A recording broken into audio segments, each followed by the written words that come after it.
Guys, বেশি না, শুধু 1 মিনিটের মতো ওয়েট করো, তারপরই আমি ভিডিও স্টার্ট করে দিচ্ছি। কারণ শুরু করার আগে তোমাদের সাথে একটা ইম্পর্ট্যান্ট আপডেট শেয়ার করা দরকার। তো কালকের ভিডিওর কমেন্ট সেকশন আমি পুরোটা পড়েছি, আর সেখান থেকে বুঝলাম তোমাদের বেশিরভাগ মানুষ চাইতেছো আমি যেন পারফেক্ট ওয়ার্ল্ড 102 নম্বর এপিসোড থেকে এক্সপ্লেন স্টার্ট করি। কিন্তু পরে যখন আমি একটু প্রপারলি রিসার্চ করলাম, তখন বুঝলাম আসলে এক্স্যাক্ট পয়েন্টটা 102 না, এটা বেসিক্যালি 194 থেকে 197 এপিসোডের মাঝামাঝি থেকে হবে। সো আমি ডিসিশন নিয়েছি সেখান থেকে এক্সপ্লেন স্টার্ট করব। কিন্তু একটা বিষয় তখনও মাথায় ঘুরতেছিল, নতুন যারা আছে তাদের কথাও তো একটু ভাবতে হবে, তাই না? কারণ অনেকেই আছে যারা একদম শুরু থেকে স্টোরিটা বুঝতে চায়, আর অনেস্টলি তাদের ইগনোর করাটাও আমার কাছে ঠিক মনে হয়নি। তাই আমি একটা সলিউশন বের করেছি, যেটা হোপফুলি দুই পাশের অডিয়েন্সের জন্যই ভালো হবে। আমি আমার সেকেন্ড চ্যানেলে পারফেক্ট ওয়ার্ল্ড সিরিজ স্টার্ট করছি, আর ওই চ্যানেলে বেসিক্যালি শুধু 2টা সিরিজ চলবে। এখন শিডিউলটা একটু ক্লিয়ার করে বলি। একটা সিরিজের ভিডিও প্রতি সপ্তাহে একটা করে আসবে, আর বাকি 6 দিনের মধ্যে 3 দিন Throne of Seal series upload হবে, আর 3 দিন পারফেক্ট ওয়ার্ল্ড আপলোড হবে 194 থেকে 197 এপিসোডের পার্ট থেকে। মানে মেইন স্টোরি ফাস্টভাবেই কন্টিনিউ হবে, আর নতুনদের জন্য আমি আলাদা করে এক্সট্রা এফোর্ট দেওয়ার চেষ্টা করব। যদিও এটা আমার জন্য একটু কষ্টের হবে, তারপরেও আমি চেষ্টা করব সেকেন্ড চ্যানেলে প্রতিদিন একটা করে পারফেক্ট ওয়ার্ল্ড এপিসোড এক্সপ্লেন করতে। একদম এপিসোড 1 থেকে শুরু করে যেগুলো বাদ পড়েছে সেগুলো টানা কভার করার। মানে সোজা কথায় বলতে গেলে পারফেক্ট ওয়ার্ল্ডের লেটেস্ট পার্টও চলবে, আবার এপিসোড 1 থেকেও ডেইলি এক্সপ্লেনেশন আসবে। সো আশা করছি এখন পুরো বিষয়টা সবাই ক্লিয়ারভাবে বুঝতে পারছো। আর হ্যাঁ, আমার সেকেন্ড চ্যানেলের লিংক এই চ্যানেলের বায়োতেই দেওয়া আছে। এছাড়াও ভিডিও শেষ হওয়ার পর যদি একটু ওয়েট করো, তাহলে সামনে রেকমেন্ডেড হিসেবে সেকেন্ড চ্যানেলের ভিডিও চলে আসবে, সেখান থেকেও ডাইরেক্ট ক্লিক করে চলে যেতে পারবে। তো ঠিক আছে গাইজ, আমি আর কথা বাড়াচ্ছি না, এখন তোমরা নেক্সট ভিডিওটা এনজয় করো।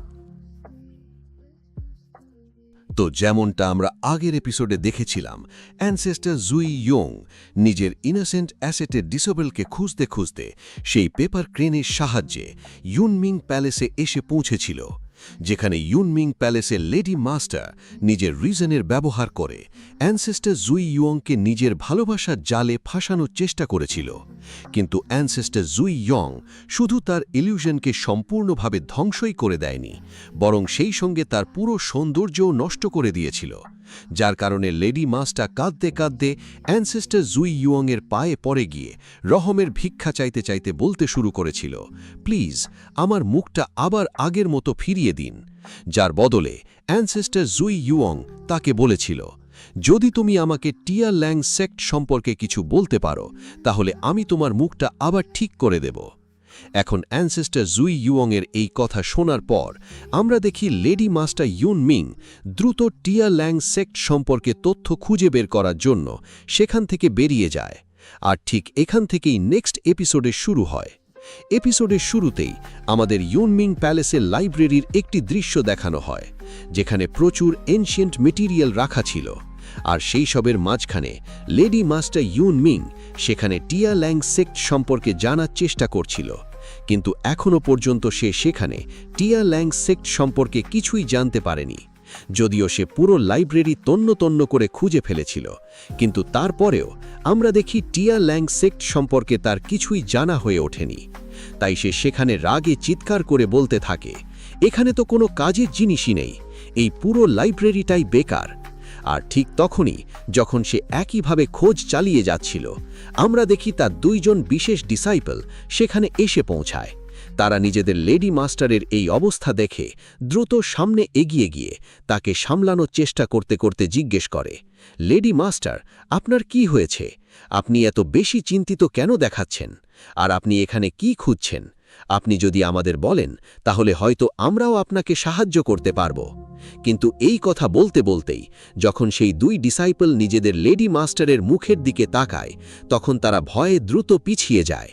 কারণ লেডি মাস্টার ইউনমিং এখন এতটাই ভয়ঙ্কর হয়ে গিয়েছিল যে সেটা তাদের পক্ষে দেখাও সম্ভব হচ্ছিল না।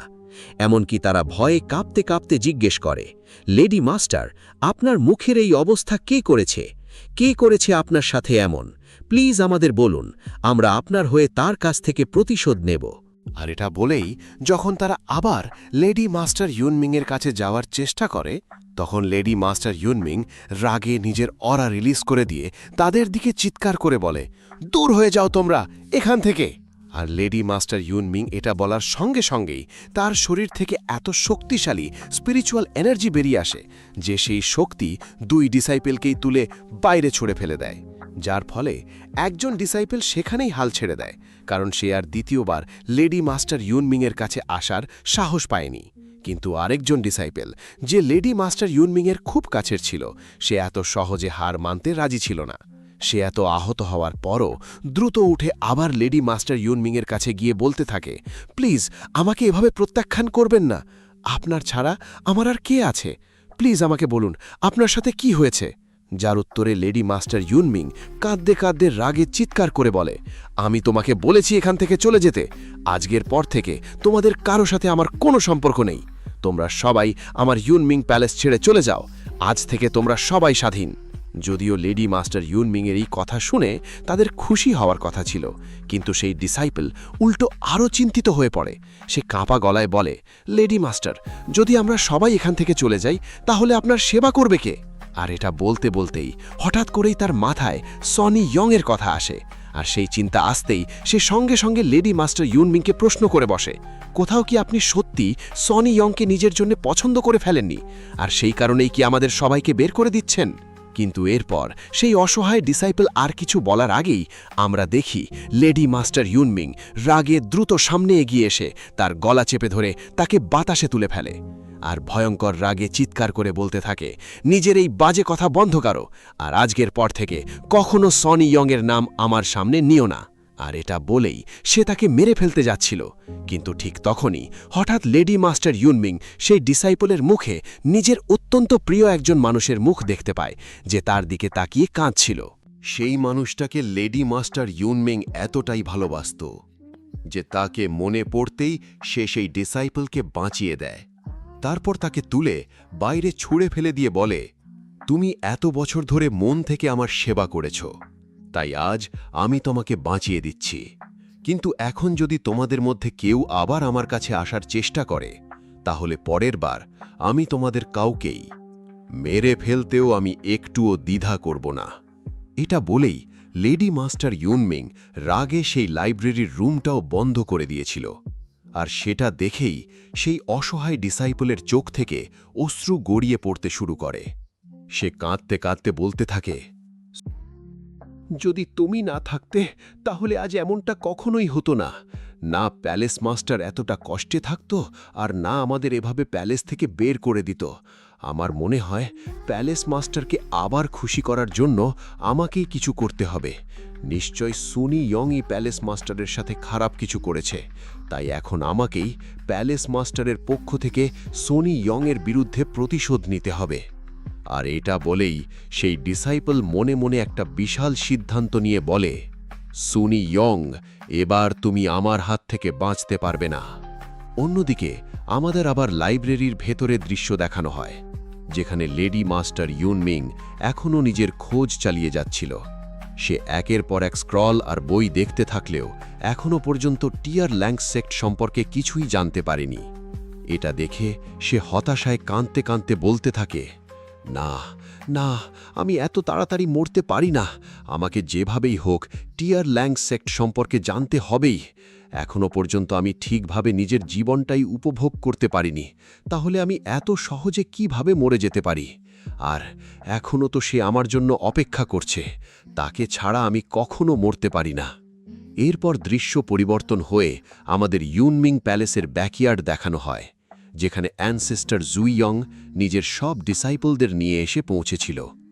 নিজের কাঠের সিংহাসন বের করে অ্যানসেস্টার জুই ইয়ং সেখানে আরাম করে বসে চা পান করছিল, আর সেই পেপার ক্রেন এখনও পর্যন্ত তার চারপাশে ঘুরে বেড়াচ্ছিল। অন্যদিকে বার্নিং ব্রো সেখানে অ্যানসেস্টার জুই ইয়ংকে মাসাজ দিচ্ছিল। ঠিক সেই সময় সেই ডিসাইপল, যে অ্যানসেস্টার জুই ইয়ংয়ের বিরুদ্ধে লেডি মাস্টার ইউনমিংয়ের প্রতিশোধ নিতে চেয়েছিল, সে পয়জন স্নেক স্ন্যাক্স আর চা নিয়ে অ্যানসেস্টার জুই ইয়ংকে সার্ভ করতে সেখানে এসে পৌঁছে যায়। পিছন থেকে অ্যানসেস্টর জুইয়ংকে দেখেই সে ভিতরে ভিতরে কুৎসিত হাসি দিয়ে বলে, সোনি ইয়ং, এবার দেখি তুমি কিভাবে বাঁচো। এই বোকা লোকটা অ্যানসেস্টর জুইয়ংকে একটা সাধারণ মানুষ ভেবেছিল, কিন্তু সে কোথায় জানত আজ তার মুখোমুখি হতে চলেছে নিজের মৃত্যুর সাথেই। সেই ডিসাইপল অ্যানসেস্টর জুইয়ংয়ের কাছে গিয়ে খুব ভদ্রভাবে বলতে শুরু করে, সিনিয়র, আমাদের প্যালেস মাস্টার আপনার কাল্টিভেশন বাড়ানোর জন্য এগুলো পাঠিয়েছেন। এই চা স্পেশাল মাউন্টেন অ্যান্ড রিভার্সের স্পিরিচুয়াল এনার্জি কনডেন্স করে রিফাইন করা হয়েছে, আর আপনি যত এই চা পান করবেন ততই আপনি শুধু রিফ্রেশিং অনুভব করবেন না, বরং আপনার কাল্টিভেশনের ওপরও এর দারুণ প্রভাব পড়বে। আর এটা বলেই সে খুব চতুরতার সাথে নিজেই কাপের মধ্যে চা ঢেলে অ্যানসেস্টর জুইয়ংয়ের দিকে বাড়িয়ে দিয়ে বলে, প্লিজ একবার এটা টেস্ট করে দেখুন।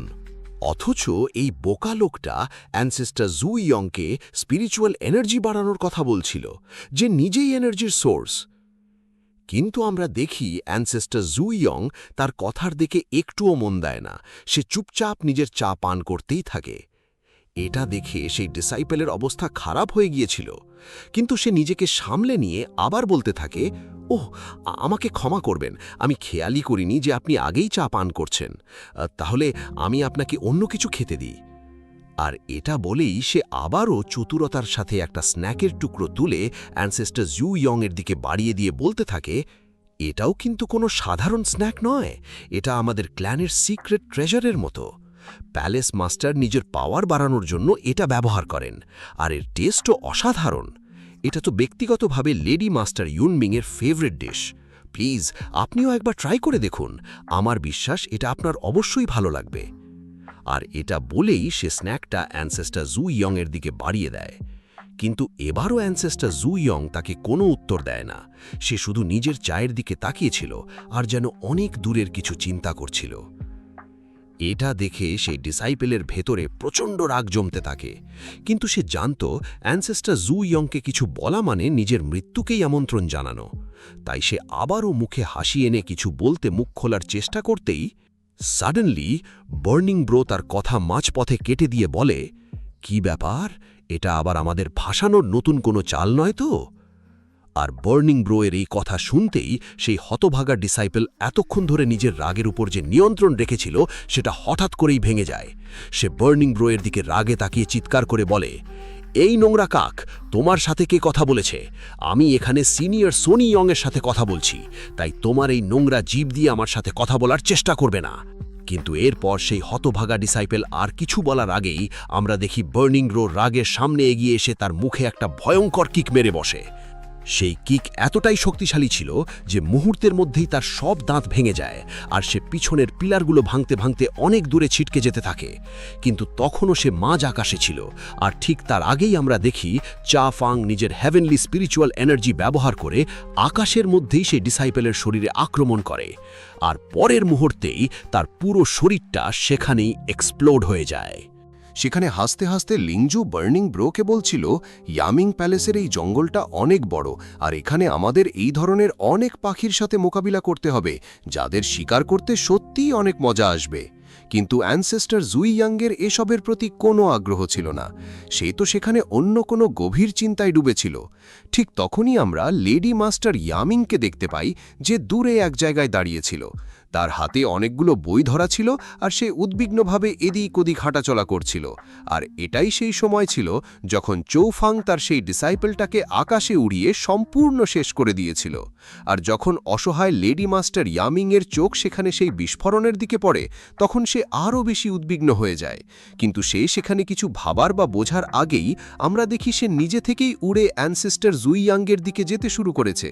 আর তাকে সেখানে ডাকার পেছনে আর কেউ নয়, বরং চৌফাংই ছিল, যে তাকে নিজের কাছে ডেকে সরাসরি অ্যানসেস্টর জুইয়াংয়ের পায়ের সামনে ফেলে দেয়। সেখানে পৌঁছেই সে দ্রুত ক্ষমা চাইতে চাইতে বলে, প্লিজ আমাকে মাফ করে দিন, কিন্তু আমি আমার ওই ডিসাইপলকে এসব করার কোনো অর্ডার দিইনি। সে যা করেছে সব নিজের ইচ্ছেতেই করেছে। অ্যানসেস্টর জুইয়াং, আপনি তো আগেই সব জানেন, তাই না? তাহলে এটাও নিশ্চয়ই জানেন যে আমি আগেই আমার সব ডিসাইপলদের বের করে দিয়েছি, তাই এখানে তারা সবাই মিলে কি প্ল্যান করছিল সেটা আমি সত্যিই জানি না। কিন্তু অসহায় লেডি মাস্টার ইয়ামিং আরও কিছু বলার আগেই আমরা দেখি চৌফাং নিজের স্পিরিচুয়াল এনার্জি ব্যবহার করে তাকে গলা থেকে ধরে আকাশে তুলে নিয়ে রাগে বলে, তাহলে তুমি জানোই না তোমার লোকেরা এখানে কি করছে? তুমি কি আমাদের বোকা ভাবছ? চৌফাংয়ের কথা শুনে লেডি মাস্টার ইয়ামিং কষ্ট করে বলতে থাকে, প্লিজ আমার কথা বিশ্বাস করুন, আমি সত্যিই তাদের এমন কিছু করতে বলিনি। কিন্তু চৌফাং যখন তার কোনো কথাই শুনছিল না, তখন লেডি মাস্টার ইয়ামিং আবার অ্যানসেস্টার জুইয়াংয়ের দিকে তাকিয়ে বলে, অ্যানসেস্টার স্যার, আমার কাছে ওই সেক্টের ডিসাইপলদের সম্পর্কে একটা ক্লু আছে। এটা বলতেই চৌফাং তাকে ছেড়ে যায়, যার ফলে সে আবার মাটিতে পড়ে যায়। তারপর দ্রুত অ্যানসেস্টার জুইয়াংয়ের সামনে এসে বলে, অ্যানসেস্টার, আমি জেনে গেছি আমি কোথা থেকে ওই সেক্টের ডিসাইপলদের সম্পর্কে তথ্য পেতে পারি, শুধু প্লিজ আমাকে আর কয়েকটা দিনের সুযোগ দিন। কিন্তু অ্যানসেস্টার জুইয়াং কোনো উত্তর দেয় না। এটা দেখে সে অনুরোধ করে বলতে থাকে, ওকে, বেশি না, প্লিজ আমাকে শুধু আর একদিন সময় দিন, আমি আপনাকে কথা দিচ্ছি একদিনের মধ্যেই আমি ওই সেক্টের ডিসাইপলদের খুঁজে বের করব। লেডি মাস্টার ইয়ামিং এর কথা শুনে আমরা দেখি অ্যানসেস্টার জুইয়াং ঠান্ডা গলায় বলে, আমি তোমাকে আর একদিনের সুযোগ দিচ্ছি, কিন্তু যদি তুমি আমার সাথে মিথ্যা বলার বা পালানোর চেষ্টা করো, তাহলে তোমার পরিণতি কি হবে সেটা তুমি কল্পনাও করতে পারবে না। আর আমাকে প্রতারণা করার কথা ভাববেও না, কারণ তুমি যদি আমাকে ধোঁকা দেওয়ার চেষ্টা করো, তাহলে এর পর তোমার যা অবস্থা করব সেটা তুমি সহ্য করতে পারবে না। অ্যানসেস্টার জুইয়াংয়ের এই কথা শুনে অসহায় লেডি মাস্টার ইয়ামিংয়ের আত্মায় যেন কেঁপে ওঠে। সে দ্রুত শপথ করে বলে, না না, আমি এমন কিছু কক্ষণই করব না। এরপর অ্যানসেস্টার জুইয়াং ঠান্ডা গলায় বলে, ওকে, ঠিক আছে, তুমি যেতে পারো। এটা শুনে লেডি মাস্টার ইয়ামিংস স্বস্তির নিঃশ্বাস ফেলে আর অ্যানসেস্টার জুইয়াংকে ধন্যবাদ জানিয়ে বলে, আমি খুব তাড়াতাড়ি তথ্য নিয়ে ফিরে আসব। আর এটা বলেই লেডি মাস্টার ইয়ামিং দ্রুত সেখান থেকে চলে যায়। তাকে যেতে দেখে চাও ফ্যাং অ্যানসেস্টার জুইয়াংকে বলে, মাস্টার, আপনার কি মনে হয় না এই মেয়েটা আমাদের সাথে মিথ্যা বলছে? আমার মনে হয় আপনি আগেই সেটা বুঝে গিয়েছিলেন, তাহলে তাকে যেতে দিলেন কেন? চাও ফ্যাং এটা বলতেই আমরা দেখি সেই পেপার ক্র্যান আবার উড়ে এসে অ্যানসেস্টার জুইয়াংয়ের হাতে ফিরে আসে। এরপর অ্যানসেস্টার জুইয়াং সেটাকে লেডি মাস্টার ইয়ামিংয়ের পেছনে পাঠিয়ে ঠান্ডা গলায় সবাইকে বলে, কারণ এই মেয়েটার পেছনে অনেক রহস্য লুকিয়ে আছে। এরপর দেখতে দেখতে রাত হয়ে যায়, আর সময় যত যাচ্ছিল লেডি মাস্টার ইউমিংয়ের উদ্বেগও তত বাড়ছিল। সে নিজের কোর্টইয়ার্ডের ভেতরে উদ্বেগে এদিক ওদিক হাঁটতে হাঁটতে নিজেকেই বলতে থাকে, এখনো পর্যন্ত আমি সব মেথডস ব্যবহার করে ফেলেছি, কিন্তু তারপরেও ওই সেক্ট সম্পর্কে কিছুই জানতে পারলাম না। এখন আমার কাছে স্পিরিট এক্সপ্লোরেশন টেকনিক ব্যবহার করা ছাড়া আর কোনো উপায় নেই। এটা বলেই লেডি মাস্টার ইয়ামিং দ্রুত নিজের স্পিরিচুয়াল এনার্জি ব্যবহার করে স্পিরিট এক্সপ্লোরেশন টেকনিক চালিয়ে আশেপাশের পুরো এলাকা স্ক্যান করতে শুরু করে। কিন্তু এটাতেও তার কোনো লাভ হয় না। তখন তার ইউজুর কথা মনে পড়ে যায়, আর সে দুঃখ নিয়ে নিজেকেই বলে, ইউজু, এখন শুধু তুমিই বাকি আছো যে আমাকে সাহায্য করতে পারবে। এটা বলেই লেডি মাস্টার ইয়ামিং ইউজুর কাছে যাওয়ার সিদ্ধান্ত নেয়। তাই সে লুকিয়ে লুকিয়ে নিজের লাইব্রেরি রুমের ভেতরে ঢুকে পড়ে এবং খুব সাবধানে চারপাশ দেখে দরজাটাও বন্ধ করে দেয়। কিন্তু অ্যানসেস্টার জুইয়াংয়ের পাঠানো পেপার ক্রেন দূর থেকেই তার ওপর নজর রাখছিল, আর সেই পেপার ক্রেনের কারণে অ্যানসেস্টার জুইয়াংও সব কিছু জানতে পারছিল। তাই সেও লেডি মাস্টার ইউনমিং সম্পর্কে জানার জন্য সেই ব্যাকইয়ার্ডের ভেতরে চলে আসে। সেখানে আসতেই বার্নিং ব্রো অ্যানসেস্টার জুইয়াংয়ের প্রশংসা করে বলে, বস, আপনি সত্যিই অসাধারণ, আপনি আগেই বুঝে গিয়েছিলেন এই বাজে মহিলাটা বড় কিছু করতে চলেছে। সত্যি বলতে তার পেছনে এই পেপার ক্রেন লাগানোর মেথডটা দারুণ ছিল। এখন দেখার বিষয় হলো এই মহিলা এরপর কি করতে যাচ্ছে। সে তো এখানে অনেক এয়ার অ্যারেজও তৈরি করে রেখেছে, যার কারণে কেউ তার উপস্থিতিও টের পাচ্ছে না। এখন বুঝতে পারছি এই পেপার ক্রেন এখানে এসে বারবার ফেলে যাচ্ছিল কেন, কারণ এখানে খুব শক্তিশালী ব্যান্ড ফরমেশন লাগানো আছে। আর এভাবেই তারা তিনজন কথা বলতে বলতে লাইব্রেরির দিকে এগিয়ে যায়। অন্যদিকে আমরা লাইব্রেরির ভেতরে লেডি মাস্টার ইউনমিংকে দেখতে পাই, যে খুব সাবধানে চারপাশ দেখতে দেখতে সামনে এগিয়ে যায় এবং একটা আলমারির সামনে দাঁড়ায়। তারপর সে নিজের স্পিরিচুয়াল এনার্জি ব্যবহার করে সেটাকে খুলে দেয়। আসলে সেটা ছিল এক ধরনের সিক্রেট ডোর, যেটা শুধু লেডি মাস্টার ইউনমিংয়ের এনার্জি দিয়েই খোলা সম্ভব। সিক্রেট ডোর খোলার পর লেডি মাস্টার ইউনমিং আবার চারপাশ দেখে দ্রুত তার ভেতরে ঢুকে যায়। অনেকগুলো করিডোর পার হয়ে সে ইয়ামিং প্যালেসের এক সিক্রেট রুমে পৌঁছে যায়। সেখানে সামনে অত্যন্ত শক্তিশালী ব্যান্ড ফরমেশন লাগানো ছিল, যার 30টারও বেশি লেয়ার্স ছিল। তাই কোনো সাধারণ কাল্টিভেটরের পক্ষে সেটা ধ্বংস করা সম্ভব ছিল না। ওই ব্যান্ড ফরমেশন শুধু তার সিক্রেট কি দিয়েই খোলা যেত, যেটা শুধু লেডি মাস্টার ইউনমিংয়ের কাছেই ছিল। তাই সে আর দেরি না করে দ্রুত নিজের সিক্রেট কি ব্যবহার করে একে একে ব্যান্ড ফরমেশনের সব লেয়ার্স সরিয়ে দেয়। এরপর সে সামনে এগিয়ে এক স্পেশাল রুমের ভেতরে ঢুকে পড়ে। সেখানে একটা বিশাল ওয়াটার পুল ছিল, আর সেই ওয়াটার পুলের ভেতরে একটা মারমেড মেয়ে গভীর ঘুমে ঘুমাচ্ছিল। তাকে দেখেই লেডি মাস্টার ইউনমিংয়ের মনে কিছুটা শান্তি ফিরে আসে। সে দ্রুত নিজের মুখে মাস্ক পরে নিজেকে সামলে নিয়ে ধীরে ধীরে সেই পুলের দিকে এগিয়ে যায়। তারপর পুলটাকে স্পর্শ করে সেই মারমেডের সাথে কথা বলতে বলতে বলে, আমি জানি তুমি আমার ওপর খুব রাগ করে আছো। আসলে আমারও এখানে আসার কোনো ইচ্ছে ছিল না, কারণ আমি জানি আমাকে দেখলে তুমি একটুও খুশি হও না।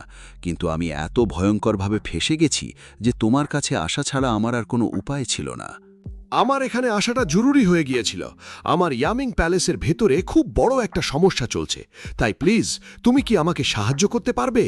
ঠিক তখনই আমরা দেখি অ্যানসেস্টার জুই ইয়াং, বার্নিং ব্রো আর নিঙ্গুও তাকে অনুসরণ করতে করতে ইয়ামিং প্যালেসের সেই রুমে পৌঁছে যায় যেখানে তারা ওয়াটার পুলের ভেতরে থাকা সেই মারমেডকেও দেখতে পায়। তাকে দেখে বার্নিং ব্রো হেসে বলে, এটা তো কোনো মারমেড টাইপের পার্সন মনে হচ্ছে। তাহলে এই খারাপ মহিলাটা নিজের এই আন্ডারগ্রাউন্ড রুমের ভেতরে একটা মারমেড লুকিয়ে রেখেছে। এরপর লেডি মাস্টার ইউমিং অনুরোধ করে বলতে থাকে, তোমাকে শুধু আমার একটু সাহায্য করতে হবে। তোমাকে শুধু নিজের স্পিরিট এক্সপ্লোরেশন টেকনিক ব্যবহার করে আশেপাশের এলাকা চেক করতে হবে আর ওই সেক্টের ডিসাইপলদের সম্পর্কে জানতে হবে। প্লিজ আমার জন্য এতটুকু করো, আমি তোমার এই উপকার কোনোদিন ভুলব না। ইউজু, প্লিজ আমাকে সাহায্য করো। একসময় আমিও তো তোমাকে অনেক সাহায্য করেছিলাম।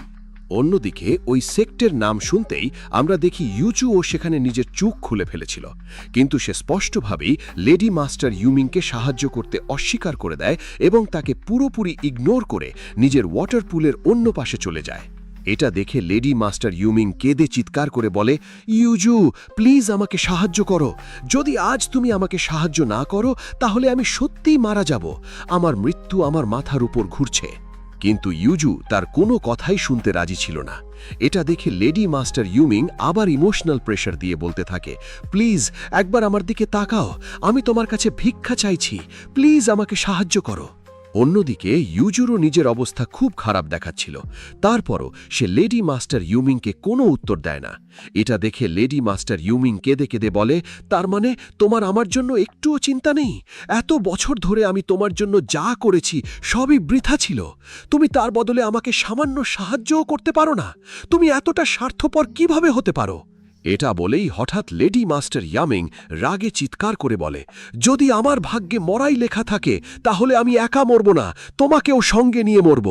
এটা বলেই সে হঠাৎ নিজের কোল্ড এনার্জি ব্যবহার করে ওয়াটার পুলের ভেতরে থাকা ইউজুর ওপর আক্রমণ করে বসে, যার ফলে অসহায় ইউজুর শরীরের ভেতরে থান্ডার লাইটনিংয়ের ভয়ঙ্কর শক লাগতে শুরু করে। এতে ইউজু নিজের শরীরের ভেতরে প্রচণ্ড পেন অনুভব করছিল, কিন্তু সে সামান্য আওয়াজও করেনি, কারণ লেডি মাস্টার ইউমিং যখনই রেগে যেত শেষ পর্যন্ত ইউজুর সাথে এমনই করত। এটা দেখে বার্নিং ব্রো হতভম্ব হয়ে বলে, এই মারমেড আসলে কে? আর এই খারাপ মহিলাটা তার উপর এত অত্যাচার করছে কেন?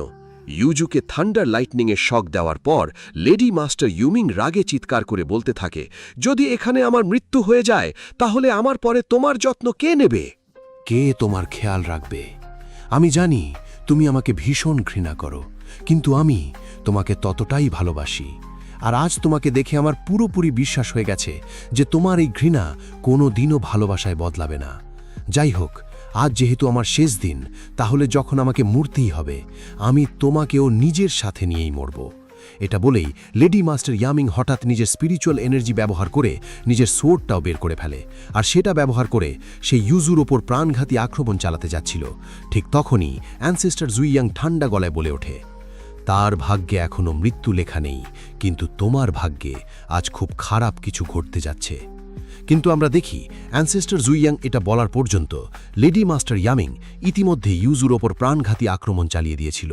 কিন্তু যখন অ্যানসেস্টার জুইয়াং কারোর ভাগ্য বদলানোর সিদ্ধান্ত নিয়ে ফেলে, তখন তাকে থামাবে কে? এটা দেখে অ্যানসেস্টার জুইয়াং ঠান্ডা গলায় লেডি মাস্টার ইয়ামিংকে বলে, বোকা মেয়ে, আমি তোমাকে বলেছিলাম না এখনও তার ভাগ্যে মৃত্যু লেখা নেই? আর এটা বলতেই আমরা দেখি চারপাশের পুরো সময়ই থেমে গেছে, যার ফলে অসহায় লেডি মাস্টার ইয়ামিং পুরোপুরি নিজের জায়গায় ফ্রিজ হয়ে যায়, এমনকি আশেপাশের সব কালার্সও মিলিয়ে গিয়েছিল।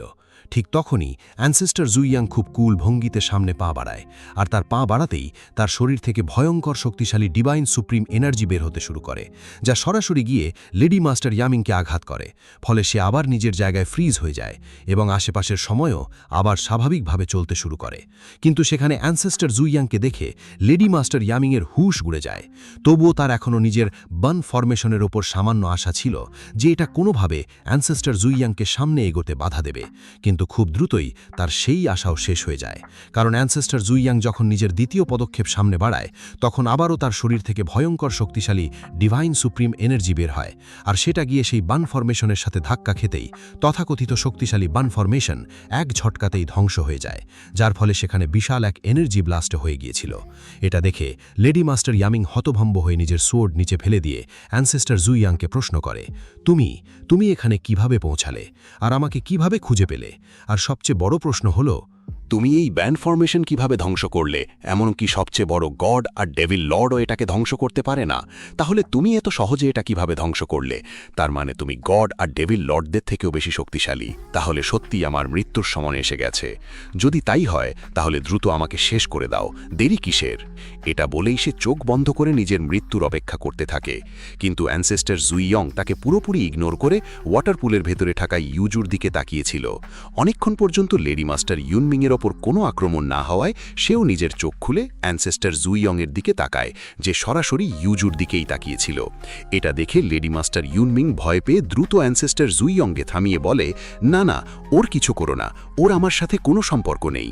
কিন্তু অ্যানসেস্টর জুইয়ং তাকে ইগনোর করে ইউজুকে প্রশ্ন করে, তুমি কে? তুমি কি ওই সেক্টের ডিসাইপল? অ্যানসেস্টর জুইয়ংয়ের এই কথা শুনে আমরা দেখি ইউজুর চোখ খুব বিস্ময়ে বড় হয়ে যায়। তারপর সে দ্রুত এগিয়ে এসে অ্যানসেস্টর জুইয়ংয়ের সামনে দাঁড়িয়ে পড়ে। আর এর সাথেই আমাদের এই দুর্দান্ত এপিসোড এখানেই শেষ হয়ে যায়। বন্ধুরা, যদি ভিডিওটা ভালো লেগে থাকে তাহলে লাইক করে দিও, আর যদি চ্যানেলে নতুন হয়ে থাকো তাহলে সাবস্ক্রাইব করতে ভুলবে না। তাহলে দেখা হবে নতুন ভিডিওতে। ততক্ষণ পর্যন্ত বাই।